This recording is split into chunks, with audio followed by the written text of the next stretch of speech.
బీసీలకు రాష్ట్రంలోని 27 మండలాల్లో ఒక్క సర్పంచ్ స్థానం కూడా కేటాయించలేదంటే అధికారులు నిర్లక్ష్యం అనుకోవాలా? లేకపోతే బీసీలపై ప్రభుత్వం ఏమైనా కుట్ర చేస్తుంది అనుకోవాలని అర్థం కావట్లేదు.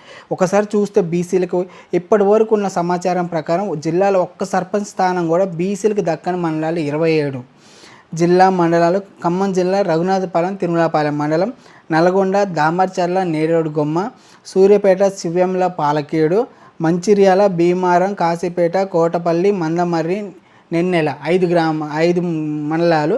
ఆదిలాబాద్ బహార్, అత్నూర్, మావల, నెరడిగొండ, సాత్నాల, సానాల, సిరికొండ 5 మండలాలు. భూపాలపల్లి, మహాముత్తారం, పలిమల 2 మండలాలు. మహబూబాబాద్, కే సముద్రం, కురవి, ఇనుగుర్తి, సీరోలు, డోర్నకల్, మరిపేడ 6 మండలాలు. ఆసిఫాబాద్, బెజ్జూరు, నాగర్ కర్నూల్, అచ్చంపేట, రంగారెడ్డి, ఆమనగల్లు. అంటే ఇప్పుడు ఆ 27 మండలాల్లో బీసీలకు రిజర్వేషన్ కల్పించడానికి ఒక గ్రామం కూడా దొరకలే. మరి అధికారుల నిర్లక్ష్యమా? అధికారులు కావాలని బీసీలపై కుట్రలు చేస్తున్నారా? లేకపోతే ప్రభుత్వం పాలకులు ఏమన్నా కుట్రలు చేశారా? బీసీలకు ఒక మండలంలో 20 నుంచి 30 గ్రామాలు ఉంటాయి. ఒక్క స్థానం బీసీలకు కేటాయించట్లేదంటే ఏమనాలి?